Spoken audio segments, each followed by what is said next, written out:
ठीक है, मेरा आवाज बिल्कुल नहीं आ रहा। हम कहाँ दिखेंगे? अरे दिखो, मुझे दिखने के लिए नहीं चाहिए। अरे यार तुम क्या कर रहे मैं कभी घूम ही नहीं रहा हूँ, मुझे दिखने के लिए नहीं हो? ऑडियो के लिए यहाँ रखो, यहाँ और अच्छा ऑडियो। नीचे किसी का कुछ दिख रहा है? I think among the new crop, Ranveer, and amongst the more established crop, I think it's Shah Rukh. Actresses, it's a tough one because I actually think that the problem with most of our girls is that they tend to be a little bit too Bollywoodized. But if it's a genuine style statement, I would think it would be Priyanka. Sushma Samira भी यहाँ से गई, आप लोग में competition नहीं होता कि कंपटीशन बिल्कुल नहीं होता एक्चुअली। हम एक दूसरे के फैशन कंसल्टेंट बन जाते हैं, तो we actually put out all the outfits और फिर हम लोग चेक करते हैं कि क्या ठीक है नहीं ठीक है।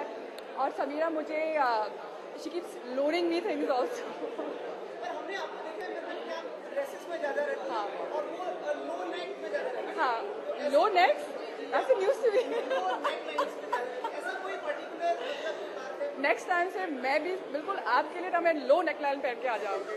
तो कहते हैं कि फैमिली में रन होता है। हेमलाइन, देखिए हेमलाइन जिसको जो सूट होता है वही पहनना चाहिए। तो मेरे हिसाब से it's not about a plunging neckline या लाइक अ राइजिंग हेमलाइन, जो आपको सूट होता है वही आप पहनिए।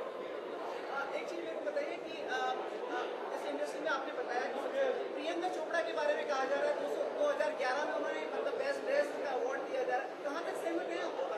मैं तो बिल्कुल सहमत हूँ बिकॉज प्रियंका के बारे में मैं एक चीज़ ना मैं कहूँगी कि एक बहुत ही अच्छा there is a very nice saying in English कि God is in the details and she is a very detailed dresser. और वो मुझे बहुत अच्छा means it's a very good trait of a very good fashionista. Because Bollywood में क्या होता है कि लोग काफ़ी लेजी भी हो जाते हैं। आप ना थोड़ा सा शाइनी पहनिए, शाइनी गाउन पहनो, shiny that is lazy dressing. लेकिन मेहनत जो करता है that is fashion and I think she very very detailed. हाँ, आप बहुत फ्लैट, आप तो प्लीज़ मेरे घर आ जाइए, वो तो बेटर है। आपको अपना फिटनेस मेंटेन करने के लिए क्या जो फेस्टिवल्स होते हैं उसमें भी मिठाई नहीं करती हैं? नहीं, मैं एक्चुअली सब कुछ खाती हूँ बिकॉज आई फील कि सब कुछ करना चाहिए but you do it in a more balanced way. The only difference ये है कि मैं बहुत मेहनत भी करती हूँ। जैसे सब लोग मेरे बिजनेस में जो है सब लोग जिम जाते हैं तो मैं भी जिम जाती हूँ। दिवाली के लिए क्या प्लान है, क्या कहना चाहेंगे दिवाली के लिए? दिवाली के लिए मैं कहूँगा कि please be safe, please do not indulge in noise pollution, please मेहरबानी से don't indulge in noise pollution and just be safe. सभी लोग यहाँ बैठे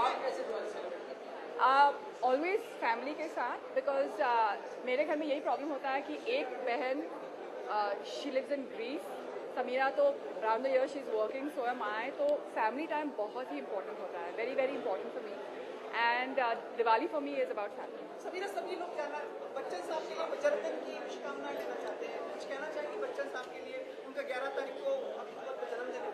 यू नो करंटली क्या हुआ था कि just 2 days back Steve jobs died, so it got me thinking कि अगर इंडिया में एक आइकॉन है, you know, a universal icon who everyone can look up to, who is that man? And I think it's actually Bachchan Saab. So Bachchan Saab, I think you are the most phenomenal icon that this country has ever had, and I wish you all the very very best and may you live long and prosper. One question is, in the recent past, we've seen Mr. Bachchan kind of play roles opposite actresses who are half his age. Okay. Do you think still today, what according to you, is the one thing about him that still makes him the most romantic role? I think Bachchan Saab में एक खूबी ये है that makes him the eternal hero is there is a very compassionate streak to him, and I think that that's what makes a man attractive as he gets older. It is not about just the way you look or how you dress. It's also about who you are, and I think there's something about that niceness that